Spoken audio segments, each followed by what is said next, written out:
सत्संग कथाओं और कहानियों को सत्संग नहीं कहते, सत्य का संग कहने का गया। सत्संग में तो विस्तार से अगर इसकी व्याख्या भी कही जाए तो केवल संग कहा गया है। बोलो ना, कहो ना, कुछ भी ना करो, उसके केवल नजदीक का संग कर लो तो सत्य संग का फल आपको मिल जाएगा। आप अगर छोटी छोटी समस्याओं से घबरा जाएंगे तो आप इस समाज के लिए वह सहारा कैसे बन पाएंगे जिस सहारे के रूप में, एक सशक्त स्तंभों के रूप में मैं आप लोगों को खड़ा करना चाहता हूं। मैं चाहता हूं कि आप मुझे माने या ना माने, इस शरीर का मान सम्मान कर सके ना कर सके, मगर मेरे विचारों को अवश्य माने। बार बार कहना पड़ता है, ये तुम मेरे विचारों के अनुसार चलोगे तो वास्तविक में तुम मेरे शिष्य कहलाओगे। अगर छोटी छोटी बातों में एक दूसरे की टांग खींचना है, धार्मिक आयोजनों में भी विषय विकारों की चर्चाएं करना है, मनोरंजन की चर्चाएं करना है, तो मैं क्या, वह प्रकट सत्ता तो कण कण में मौजूद है, फिर भी आप समाज में तकलीफें भोग रहे हैं। इसके लिए दोषी प्रकट सत्ता नहीं है, दोषी समाज है। अगर आप जैसे कर्म करेंगे वैसा फल आपको अवश्य मिलेगा। इसके लिए प्रकट सत्ता नहीं दोषी होती। प्रकट सत्ता तो बार बार आपके बीच आती है, अपनी चेतनाओं को भेजती है कि आप भटके हुए मार्ग से सतमार्ग पे चलें। मगर इस समाज में इतना बड़ा भटकाव आ गया है कि उस सत्य को पहचान ही नहीं सकता, सत्य के साथ दो कदम चलना ही नहीं चाहता, अपने जीवन के कुछ क्षण सत्य के संग गुजारना नहीं चाहता। अभी जब इस शिविर में इस कार्यक्रम में मैं आ रहा था, मुझे चौहान से कहना पड़ा कि इस कार्यक्रम में मैं वह चिंतन देना चाहता, मगर मैं जानता हूं कि अगर मैं वह चिंतन छोड़ दूंगा यहां पर तो शासन सर के बल खड़ा हो जाएगा उल्टा होकर। मैं चाहता हूं मेरे शिष्य जागृत हों, मेरी उन व्यवस्थाओं को संभालने की पात्रता हासिल करें। आपके गुरु में वह सामर्थ्य है कि एक न एक दिन राजनीति को एहसास करा देगा कि धर्म राजनीति का गुलाम नहीं, राज सत्ता सदैव धर्म की गुलाम रही है। मैंने कहा है, आज राम जन्मभूमि एक विश्व की जटिल समस्या बन गई है, हिंदू मुस्लिम संप्रदाय के बीच एक तनाव का कारण बन गई है। अगर शासन कोई निदान न निकाल पाए, न्यायालय कोई निदान न निकाल पाए, धर्माचार्य कोई निदान न निकाल पाए, तो मुझे केवल 6 माह का समय दें, एक मौका दें, मगर फिर बीच में धर्म या राजनीति टांग ना अड़ाए, तो मैं 6 माह के अंदर अंदर इस्लाम धर्म के सहयोग से राम मंदिर बनवाने के लिए तैयार हूं।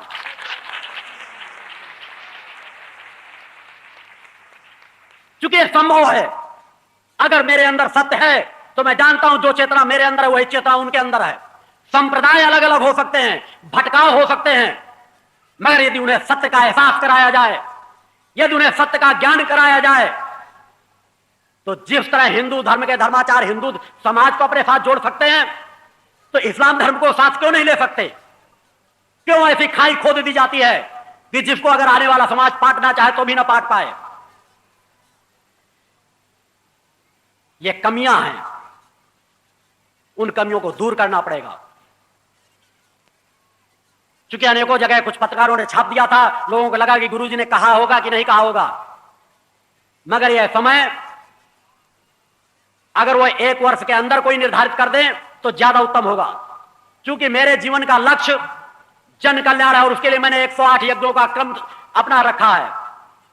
अगर मैं उस क्रम में बढ़ गया तो मेरे पास समय नहीं होगा, क्योंकि मेरी अधिक से अधिक साधनाएं एकांत की रहती हैं। मैं इस पटड़े में पड़ना नहीं चाहता, मगर जनमानस के लिए, हित के लिए अगर आवश्यकता पड़े, उन्हें लगे कोई सहारा नहीं मिल रहा, तो उस तड़पती कराहती मानवता के लिए मैं सहारा बनने के लिए तैयार हूं।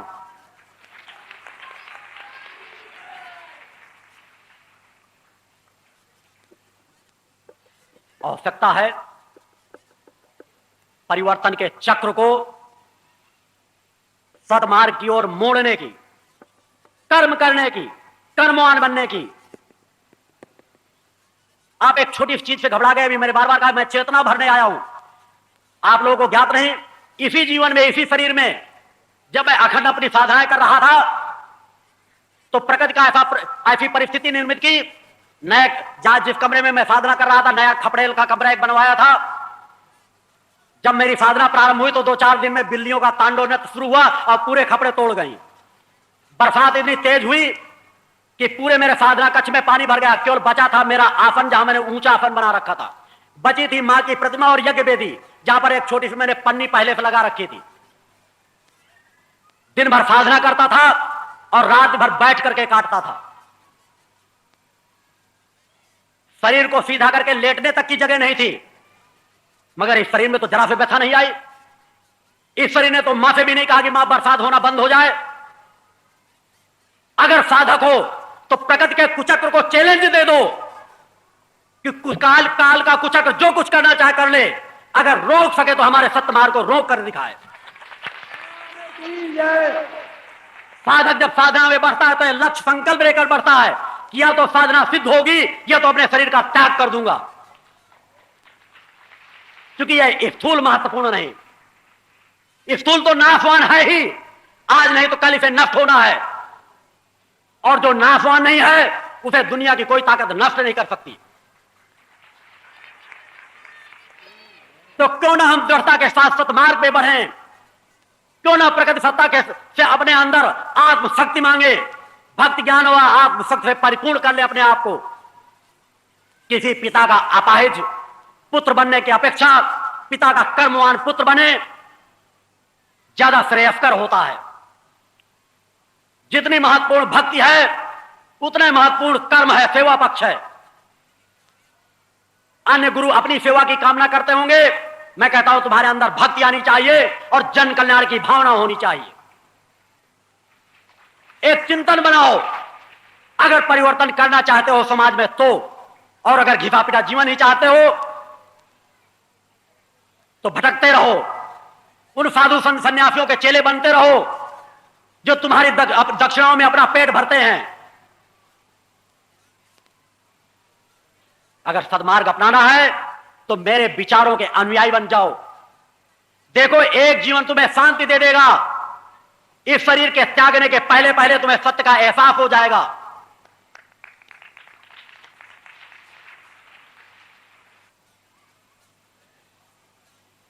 आप अपने जीवन को जन कल्याणकारी और आत्म कल्याणकारी बनाएं। गुरु के शिष्य बन जाने से ही आपका कल्याण नहीं हो जाएगा। इन परंपराओं का त्याग कर दें।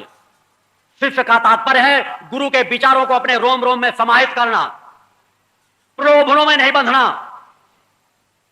यदि आप केवल भौतिक सुखों की कामना करते रहेंगे तो हजारों साधु संत सन्यासी आपके बीच आएंगे और जो आपकी भौतिक संपदा है उसको भी लूट ले जाएंगे।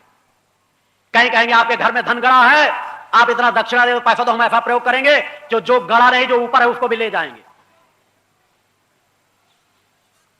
अतः आपको विचारवान बनने की जरूरत है, चेतनावान बनने की जरूरत है। क्योंकि अगर मेरे अंदर धधकती ज्वाला है इस समाज में तो उन साधु संत सन्यासियों के प्रति है जिन्होंने इस समाज को उस अवस्था में लाकर रख दिया है जिस धरती को स्वर्ग कहा जाता हो, जिस मानव शरीर को पाने के लिए देवता भी तरसते हैं, उस मानव शरीरों की यह हालत हो कि वो सम्मान का जीवन न जी सके, दृढ़ता का जीवन न जी सके, अपने परिवार का जीवोपार्जन न कर सके। धिक्कार है फिर मानव जीवन को। अगर आपका गुरु सामर्थ्य के साथ कहता है कि मुझे हजारों तहखानों के अंदर डाल दिया जाए फिर भी मेरे चेतना कार्य रुकेंगे नहीं, राजस्थान के रेगिस्तान पर बैठा दिया जाए वहां पर भी मैं अगर अपना अखंड भंडारा चला दूंगा तो भंडारा रुकेगा नहीं।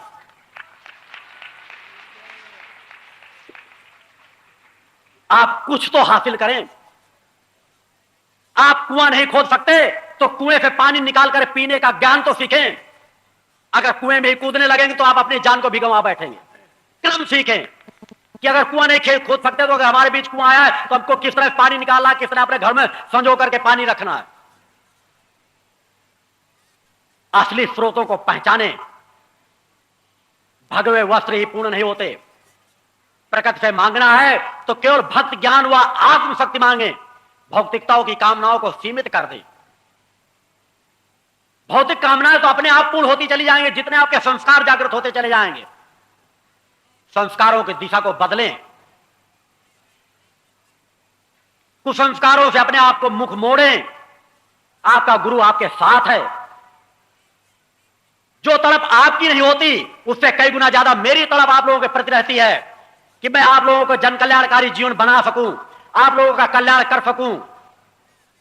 और उसी का फल है जो कम से कम समय में आप लोग देख रहे हैं कि एक कानपुर में मैंने पिछले कार्यक्रम में आया था, इस अंतराल में कितने 40 पाठ हो गए, कितने घरों में आरती हो गई, कितने लोग नशा मुक्त जीवन जी रहे हैं। ये परिवर्तन कहां से आया? और ये परिवर्तन चक्र आप लोग बराबर जारी रखे तो मैंने कहा है कि 5 वर्षों के अंदर औद्योगिक नगरी को चेतनावानों की नगरी बना दूंगा।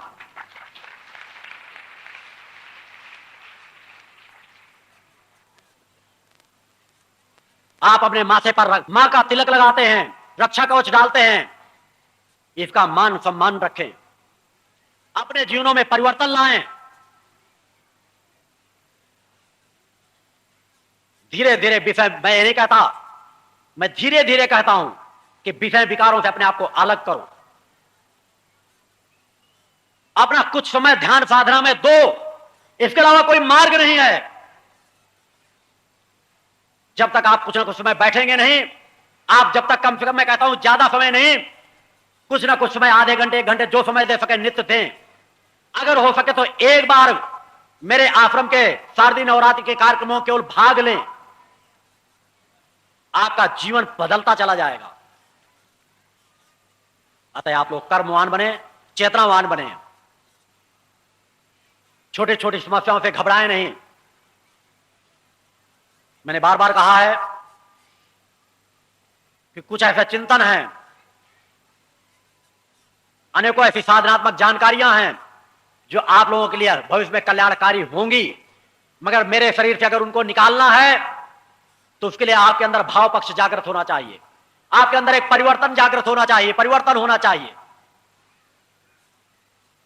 अगर वो परिवर्तन नहीं लाएंगे तो फल नहीं प्राप्त कर पाएंगे।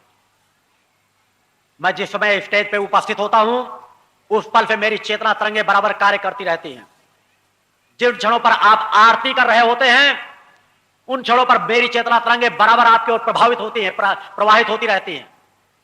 अगर आपका आकर्षण, आपकी चेतना मेरी ओर है, नमन भाव है, भक्ति भाव है, तो चेतना तरंगे आपकी चेतना को जागृत अवश्य करेंगी, आपके शरीर में प्रवेश अवश्य करेंगी। अतः जब भी आप आरती कर रहे होते हैं, समर्पण स्तुति कर रहे होते हैं, तो चैतन्यता से करें। जब चेतना शिविरों पे मैं आता हूं तो आपके गुरु का ही केवल शरीर उस चेतना शिविर में नहीं आता, उन समस्त दिव्य शक्तियों को आपके क्षेत्र में लेकर के आवाहन करके लाता हूं जो आपके जीवन को कल्याणकारी बना सके।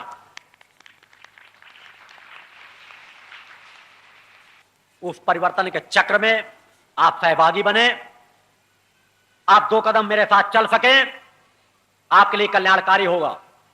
क्योंकि मैंने चिंतन दिया है कि जो 2 कदम मेरी ओर चलेगा मैं 4 कदम उसको बढ़कर के अपना लूंगा।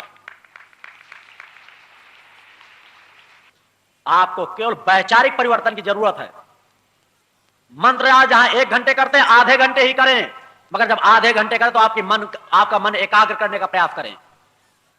आप थोड़ी देर मंत्र जाप करते हो, दिन भर दूसरे का हित हो जाए, दूसरे को नुकसान हो जाए, उसका पराजय हो जाए, उसका ऐसा हो जाए, दिन रात वही कामनाएं होती रहती हैं, ईर्षा भाव बढ़ता रहता है, इससे आपको लाभ नहीं मिलेगा। आप लोग थोड़ी देर बाद आरती करेंगे, समर्पण स्तुति करेंगे, क्योंकि यही वह क्रम रहता है जिन क्रमों पर मैं प्रकट सत्ता माता भक्ति आदि शक्ति जगजननी जगदम्बा का आशीर्वाद आप लोगों को प्रदान कराता हूं। और उसके बाद मगर जितने टाइम में आरती करें, समर्पण स्तुति करें तो चैतन्यता से करें, पूर्णता से करें, समर्पण भाव लेकर के करें। आप एक चेतना के सम्मुख बैठे हैं, कुछ प्राप्त करने की ललक आपके अंदर होनी चाहिए। अतः मर्यादाओं का अवश्य ख्याल रखेंगे। मैंने बार बार कहा है, जितना मर्यादित आप रहेंगे उतना ही मेरा आशीर्वाद आप अधिक प्राप्त करेंगे। और रात्रि का क्रम रहेगा, यदि आप लोग भजन कीर्तन करना चाहें, मां के चिंतन करना चाहें, तो रात में आप लोग स्वतंत्र हैं, उसका भी आनंद इस स्थान पे ले सकते हैं। जीवन आनंदमय हो, निराशामय नहीं। जीवन पूर्ण हो, अपूर्ण नहीं। तुम मानव हो जिसे पाने के लिए देवता भी तरसते हैं, क्योंकि मानव जीवन में रहकर तुम वह कुछ कर सकते हो जो देवता नहीं कर सकते। और कुछ करने का तात्पर्य है वह ऋषित्व का मार्ग, साधक बनना, कामना करना कि जिस तरह तुम्हारे गुरु की चेतना है कि जिस चेतना के बल पर ब्रह्मा विष्णु महेश जैसे आसन भी मेरे लिए त्याग्य हैं, जो आनंद मेरे पास है, जो सामर्थ्य मेरे पास है, जो तृप्ति मेरे पास है, वह सामर्थ्य उन दैव शक्तियों में भी नहीं है। क्योंकि मैंने उस पूर्ण शक्ति की आराधना की है, उस प्रकट सत्ता की आराधना की है, जिस प्रकट सत्ता से बढ़कर कोई सत्ता नहीं है, जो ब्रह्मा विष्णु महेश की जननी है, जिससे एक लोक नहीं अनेकों लोकों की रचना हुई है, जिससे 4 वेद नहीं अनेकों वेदों की रचना हुई है, एक लोक नहीं अनेकों लोक जिससे जीवंत है, चेतनावान है, प्राणवान है। यह पृथ्वी लोक में ही मानव जीवन नहीं है। 21वीं सदी में वैज्ञानिक उस धरातल को प्राप्त कर लेंगे कि उन्हें ज्ञात हो जाएगा कि इस लोक के अलावा भी दूसरे लोकों में मानव जीवन है, प्राणी जीवन है, जीवन है वहां पर भी। क्योंकि हमारे योगियों और ऋषियों को तो उसके पहले ज्ञान था। वैज्ञानिक अब भी असमंजस में है, मगर 21वीं सदी के अंदर विज्ञान उस स्थान तक अवश्य पहुंचेगा कि उन सत्य का उन्हें ज्ञान हो जाएगा कि दूसरे लोकों पर भी जीवन है।